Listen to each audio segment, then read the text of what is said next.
Hey guys, welcome back to my channel. In today's video, we're going to paint this cute little cherry blossom inspired painting that tries to grow outside this frame because obviously these flowers don't play by the rules. This technique actually is inspired by an artist that I found on Instagram, Wei Tang. I hope I pronounced it correctly. She has a beautiful Instagram account, so check her out. I will have the link in the description box down below. I think this technique makes the painting look a little bit more three-dimensional, but also a lot more alive. So let's get started. So the first thing we want to do is to sketch out the painting on a separate piece of paper. Create a square in the size of your choice using a pencil to create the frame of the painting. Now before we go into drawing any details already, I find it helps me a lot to focus on the big shapes first. So I want a big flower on the upper right side and smaller flowers around it. So I simply sketched out the circles in different sizes to just outline the areas where I wanted to place the flowers to see if the composition and the space work well together. Now we can go ahead and sketch out the flowers.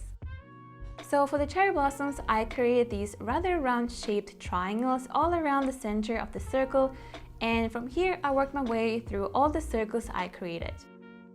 In some circles, I created smaller flowers, and in the others, I sketched out the bud of the cherry tree. Wherever you still have space, you can also add a few leaves and add a few additional branches if you like.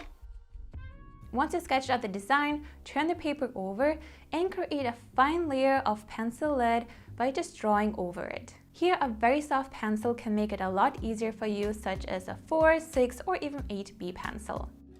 Make sure you cover all the areas where your sketch is, and then we can go ahead and trace the design onto our watercolor paper. For this painting, I'm going to use the 100% cotton paper by Clairefontaine. So place the sketch on top of the paper and carefully trace it onto the paper by going over all the outlines you just sketched out using your pencil. And you should get a lightly sketch on your paper.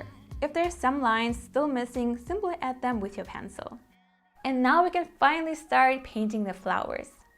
For the color, I chose a Rose Madder color by Schmincke because it's a nice pink-red color. Dilute the paint with water until you have a very light value, and then you want to cover the entire petals of one flower first while making sure that the paint is evenly distributed. It's important that you don't see any pools of water. We really want to have a very even layer of paint. Now, while the paint is still wet, load up your brush with the same color, just this time use more paint than water, and then dab the brush right into the center of the flower. This way you create this beautiful blooming effect with the wet and wet technique. While the paint slowly moves towards the outer edges, use a clean small brush and carefully drag thin lines from the center to the outer edges using the paint in the center. This will create a nice subtle pattern once the paint is dry. Since wet and wet technique is such an important part of watercolor painting, it's really important to choose the right paper and paint because otherwise you can get patchy results or the paint won't spread evenly. And if you have seen some of my testing videos, you could see how some watercolors would just sit there and do nothing. To intensify the colors, I repeat this step and added more paint on top the same way, but this time I focused on outlining the petals just a little bit, but also I added a few more darker lines on top as well. Another cool technique you can use is the lifting technique. Here you want to use a clean damp brush, and instead of applying the paint to the paper, you simply soak up the wet paint into your brush to create highlights. Now we can repeat the steps with the flower bud. Here I applied a very light value of the same pink color and then placed a small amount of darker value right where the flower starts to grow. And then I create a few lines using the dark paint I just added to create texture and shadows. There are a ton of different ways how to paint with watercolors, and currently I'm trying out all sorts of approaches to figure out what style I like the best, and it has been really fun so far. Now for the leaves and the branches, I mixed my green color that was in my Schmincke set with the Rose Madder color to mute it a little bit. I found the green itself was way too vibrant and it didn't look so natural, so with the pink I slightly made it look darker and less vibrant.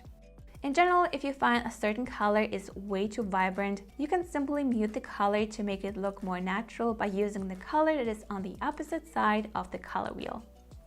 Once the paint has dried, we can adjust the petals a little bit more. So what I did, I used the same rose color as in the beginning, diluted it with water and carefully went over the areas inside the outlines to create shadows. So I added the paint to the outlines and lightly blended it into the light areas. You can also add a few darker lines to the texture of the petal, but make sure to keep some lighter parts for the light reflection. As you can see, I also painted more details to the petal to make it look like the petal is slightly curved inside.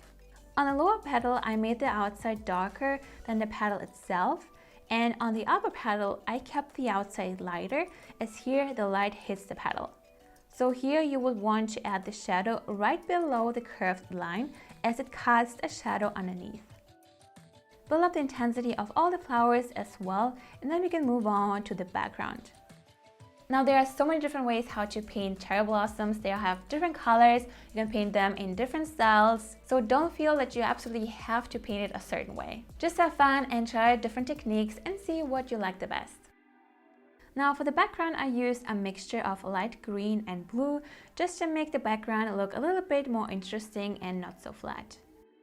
And once the background is dry, you can add a few more leaves and adjust some petals if you like. I created a few more shadows wherever the flowers will overlap, and I darkened some of the branches and leaves around them. Now to create the stamen, I mixed the rose madder with my greens to make it darker and create a few lines starting from the center moving outwards. And to create those yellow dots, I used yellow and white Posca pens, but you can also use masking fluid and cover up those areas with that in the beginning and reveal the white once you are done with the painting. But I decided to incorporate some other art mediums. That's why I also use watercolor pencils to add more texture and shadows, and also to outline the frame we created earlier. Now I still need to practice to paint so accurately and neatly because I'm usually not that patient for art styles like that, but it's good to train yourself from time to time to be more patient and to give yourself and your artwork some more time and love. If you need more ideas what you can paint with watercolors, you can check out the videos right here. I really hope you enjoyed this video and found it helpful. Don't forget to subscribe if you're new here. I upload new videos every single week. Thank you guys so much for watching. Have a wonderful day and I will see you soon. Bye!